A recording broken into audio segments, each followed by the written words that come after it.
Hello everyone, welcome back to my channel.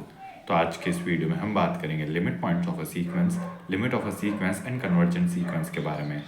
हम limit points और limit of a sequence के बारे में डिफरेंस भी जानेंगे। कई लोगों को इसमें कन्फ्यूजन होता है और हम उसका मतलब भी समझने की कोशिश करेंगे कि लिमिट पॉइंट और लिमिट क्या सिग्निफाई कर रहा है। तो आइए शुरू करते हैं। Limit point of a sequence, हमने एक्सन लिया एक sequence, let x n be a real sequence, a real number xi is called limit point of a sequence xn if every neighborhood of xi contains an infinite number of members of sequence. For all epsilon greater than 0, psi minus epsilon, psi plus epsilon contains infinite number of members of a sequence.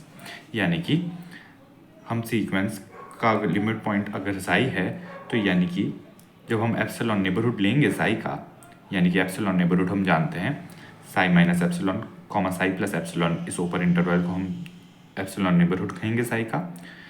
तो जब भी हम कोई neighbourhood लेंगे तो हमें उसके अंदर इन्फाइनाइट मेंबर्स मिलेंगे सीक्वेंस के, तब हम उस पॉइंट को लिमिट पॉइंट कहेंगे किसी सीक्वेंस का।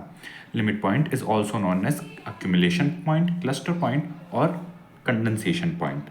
हम उसे एक्यूमुलेशन पॉइंट, क्लस्टर पॉइंट या कंडेंसेशन पॉइंट भी कहते हैं। एक्यूमुलेट होने का मतलब है कि इकट्ठा होना, क्लस्टर का भी मतलब वही आ रहा है और कंडेंसेशन का भी मतलब यही होता है कि जब कोई चीज़ इकट्ठी होती है तो उसे कंडेंस होना कहते हैं। तो यानी कि ये एक ऐसा पॉइंट है जिसके आसपास सीक्वेंस के इन्फाइनाइट पॉइंट्स इकट्ठे हो रहे हैं, इसीलिए हमने इसे क्लस्टर पॉइंट कहा या एक्यूमुलेशन पॉइंट कहा।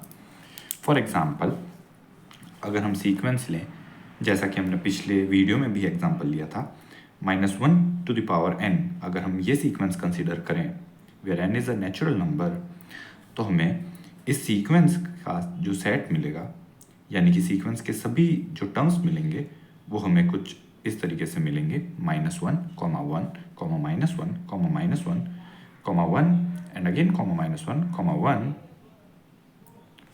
देन -1। तो इस तरीके से हमें इन्फाइनाइट मिलेंगे। तो यानी कि हमें इन्फाइनाइट टाइम्स -1 और इन्फाइनाइट टाइम्स 1 मिल रहा है। रेंज सेट हम जानते हैं इस सीक्वेंस का फाइनाइट होगा, उसके अंदर सिर्फ -1, 1 ही होंगे। बट हम यहाँ पर रेंज सेट की बात नहीं कर रहे हैं, हम यहाँ पर बात कर रहे हैं सीक्वेंस की। तो सीक्वेंस के अंदर इन्फाइनाइट टाइम्स 1 रिपीट हो रहा है, इन्फाइनाइट टाइम्स -1 रिपीट हो रहा है। तो जब भी हम नंबर लाइन पर, नंबर लाइन की हेल्प से इसे समझना आसान रहेगा, तो नंबर लाइन पर जैसे हमने -1 और 0 कंसिडर किया और 1 कंसिडर किया, तो यहाँ पर 1 का हम चाहे कोई भी नेबरहुड लें, 1 तो हमेशा उस नेबरहुड का पार्ट रहेगा ही रहेगा। तो यानी कि जब भी हम माइनस एप्सिलॉन करें और प्लस एप्सिलॉन करके कोई नेबरहुड कंसिडर करें, 1 minus epsilon, 1 plus epsilon, for example अगर हम एप्सिलॉन 0.1 रखेंगे तो हमें मिलेगा 0.9, 1.1। तो इस नेबरहुड में ऑब्वियसली हमें 1 तो मिलेगा ही।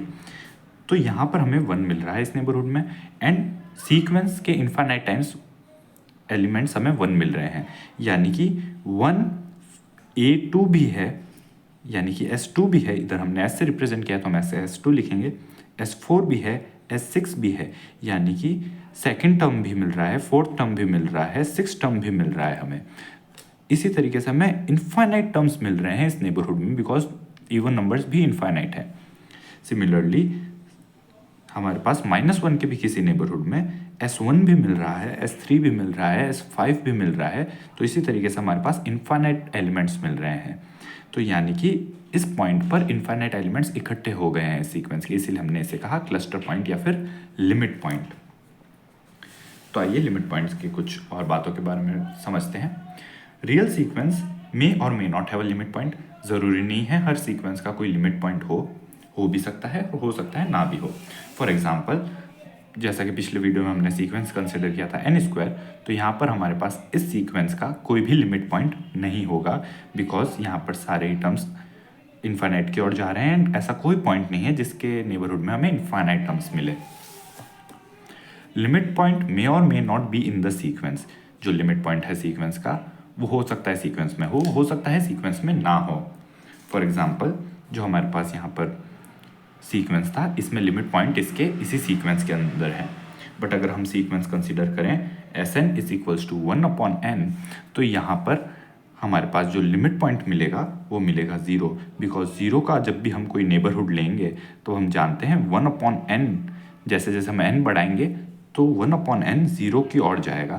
तो यानी कि 0 के नेबरहुड में हमें हमेशा इनफाइनाइट एलिमेंट्स मिलेंगे, इसीलिए 0 इसका लिमिट पॉइंट हुआ। सिमिलरली जो हमारे पास एक और एग्जांपल था Sn = 1 + 1/n⁴n, तो इस एग्जांपल में जैसे जैसे हम n को इनफाइनाइट कर रहे हैं तो Sn e को अप्रोच कर रहा है, यानी कि e के नेबरहुड में हमें हमेशा इनफाइनाइट टर्म्स मिलेंगे Sn के।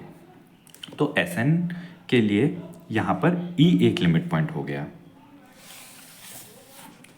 तो इसीलिए हमने कहा कि लिमिट पॉइंट मे और may not be in the sequence. xn can have finite और इनफाइनाइट लिमिट पॉइंट्स। कोई सीक्वेंस xn जो है उसके पास फाइनाइट लिमिट पॉइंट्स भी हो सकते हैं एंड इनफाइनाइट लिमिट पॉइंट्स भी हो सकते हैं। If a sequence has more than one limit point it does not have a limit. जब हम लिमिट की बात करेंगे अभी, तब हमें ये चीज़ और क्लियर होगी कि लिमिट और लिमिट पॉइंट में डिफरेंस क्या है और क्यों हमने कहा कि अगर एक से ज़्यादा लिमिट पॉइंट है तो लिमिट एग्जिस्ट नहीं करेगी। तो आइए देखते हैं। तो आइए अब देखते हैं limit of a sequence.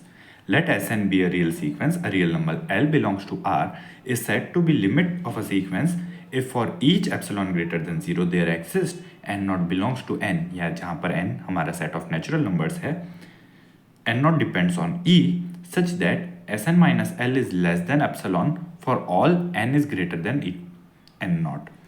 Then we write limit n approaches to infinite Sn is equals to L, यानी कि Sn minus L जब भी हम कोई nth टर्म लेंगे तो Sn minus L is less than epsilon।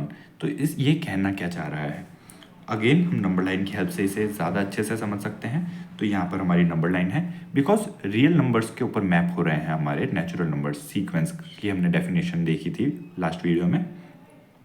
तो रियल नंबर्स लाइन की हेल्प से हम इजीली सीक्वेंस के काफ़ी चीज़ों को समझ सकते हैं, काफ़ी थ्योरम्स को समझ सकते हैं। तो अगर हमारा L लिमिट पॉइंट है, आई मीन लिमिट है, तो अगर हमारा L अगर कोई लिमिट है सीक्वेंस की, तो according to definition Sn minus L is less than epsilon for all n is greater than n not. यानी कि हमारे पास जो टर्म्स चल रहे हैं वो चल रहे हैं S1 S2 टिल Sn, फिर Sn नॉट, उसके बाद Sn1, फिर Sn2, ऐसे करके हमारे पास टर्म्स चल रहे हैं। तो n नॉट से जितने भी बड़े टर्म्स हैं, यानी कि इस n नॉट नंबर के आगे, इस nth टर्म के आगे, फॉर एग्जांपल 10th टर्म के बाद या 20th टर्म के बाद जितने भी टर्म्स हैं वो इस लिमिट L के बहुत क्लोज आ रहे हैं, क्योंकि हमने क्या कहा, Sn जो भी है, जो भी Sn होगा हमारे सीक्वेंस का nth टर्म, वो क्या है, वो एक रियल नंबर ही तो है। हमने रियल सीक्वेंस की डेफिनेशन देखी थी। तो यानी कि जो Sn1 है और L है, इनके बीच का जो डिफरेंस है वो लेस देन एप्सिलॉन है। एप्सिलॉन हम जानते हैं ग्रेटर देन 0 एक स्मॉल पॉजिटिव क्वांटिटी होती है। तो यानी कि जो इन दो पॉइंट्स के बीच का डिफरेंस है वो कम होता जा रहा है। तो जैसे जैसे हम इनफाइनाइट जा रहे हैं, Sn जो है इस लिमिट को अप्रोच कर रहा है। जैसा कि हमने 1/n का एग्जाम्पल देखा, तो यहाँ पर हमारे पास 1, 1/2, 1/3। तो जैसे जैसे हम इनफाइनाइट की ओर जाएंगे, इसका 0 से डिस्टेंस कम होता जाएगा। फॉर एग्जांपल 1/1000 होगा, वो हमें मिलेगा 0.001। सिमिलरली जब हमें 1/10,000 मिलेगा, वो मिलेगा 0.0001। तो यानी कि जैसे जैसे हम इनफाइनाइट की ओर जा रहे हैं, तो हमारा ये जो सीक्वेंस Sn है वो 0 को अप्रोच कर रहा है, 0 के पास जा रहा है। तो इसलिए हमने कहा कि 0 इसकी लिमिट हुई।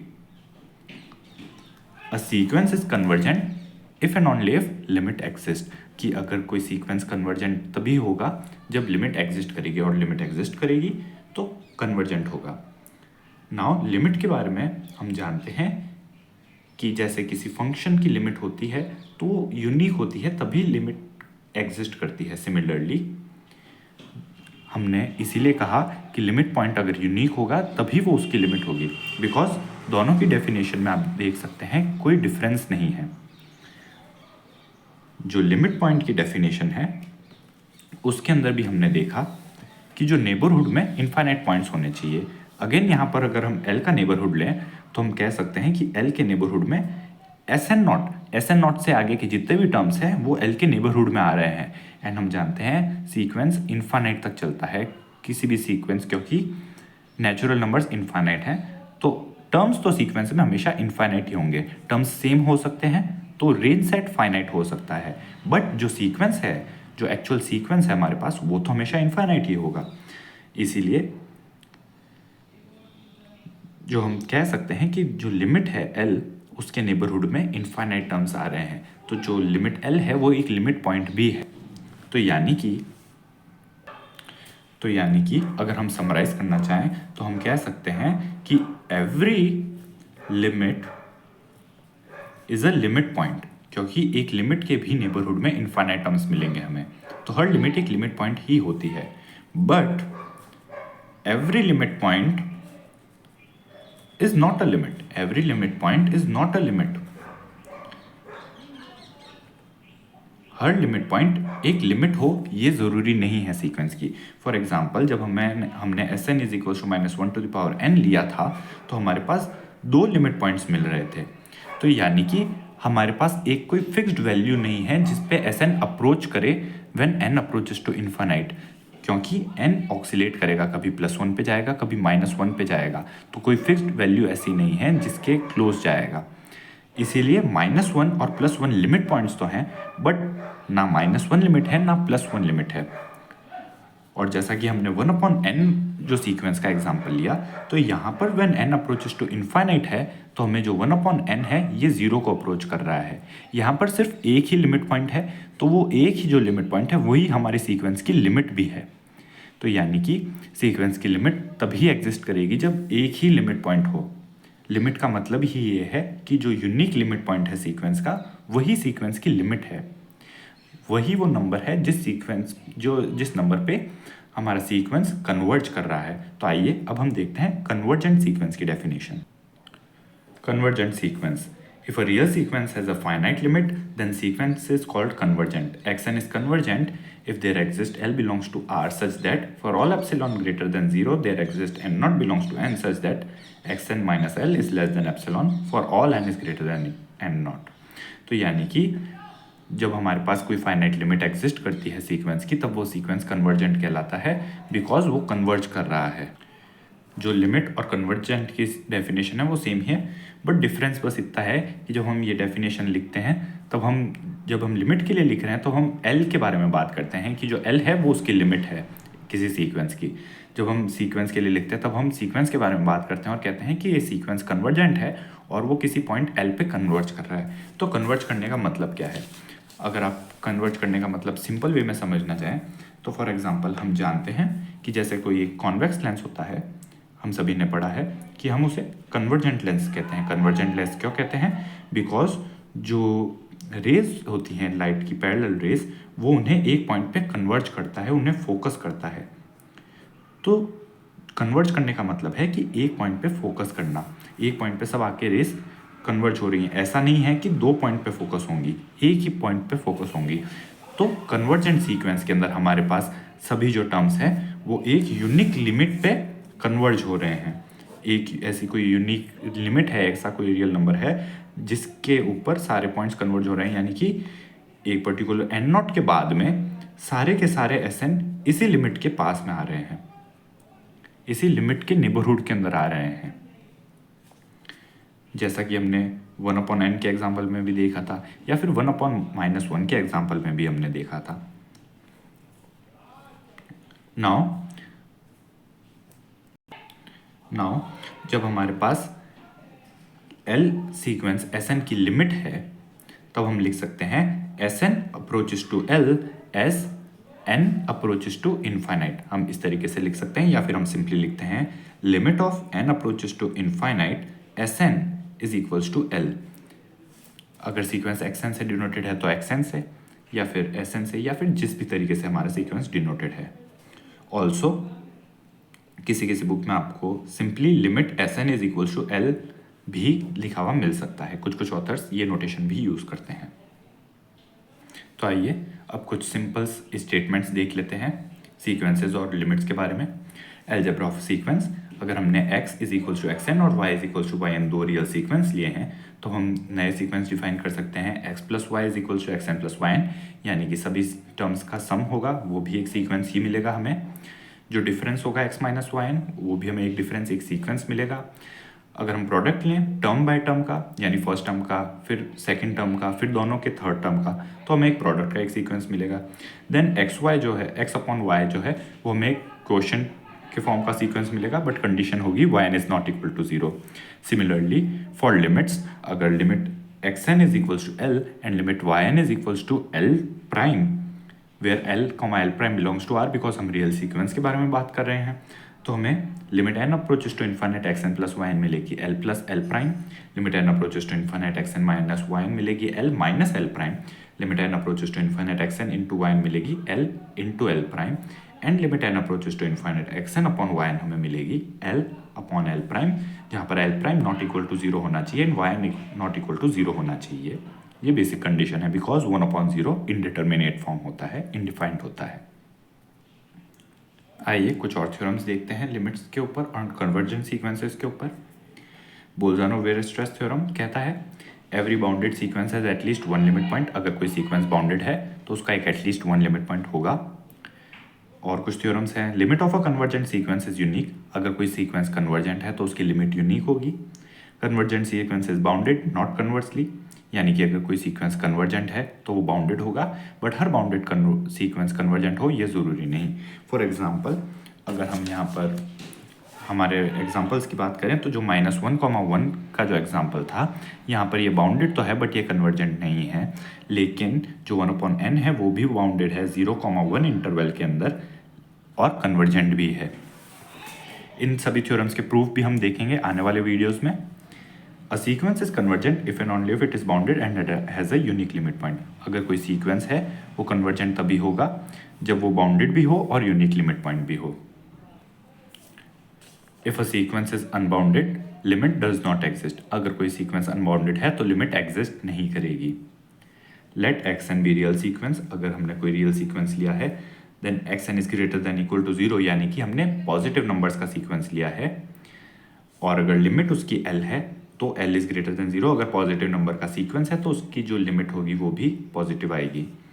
Late xn and yn be two sequence such that xn is less than equal to yn। अगर xn लेस देन yn है for all n belongs to n, तो हमें मिलेगा जो लिमिट xn अगर l है और लिमिट yn अगर l प्राइम है तो l is less than equal to l prime.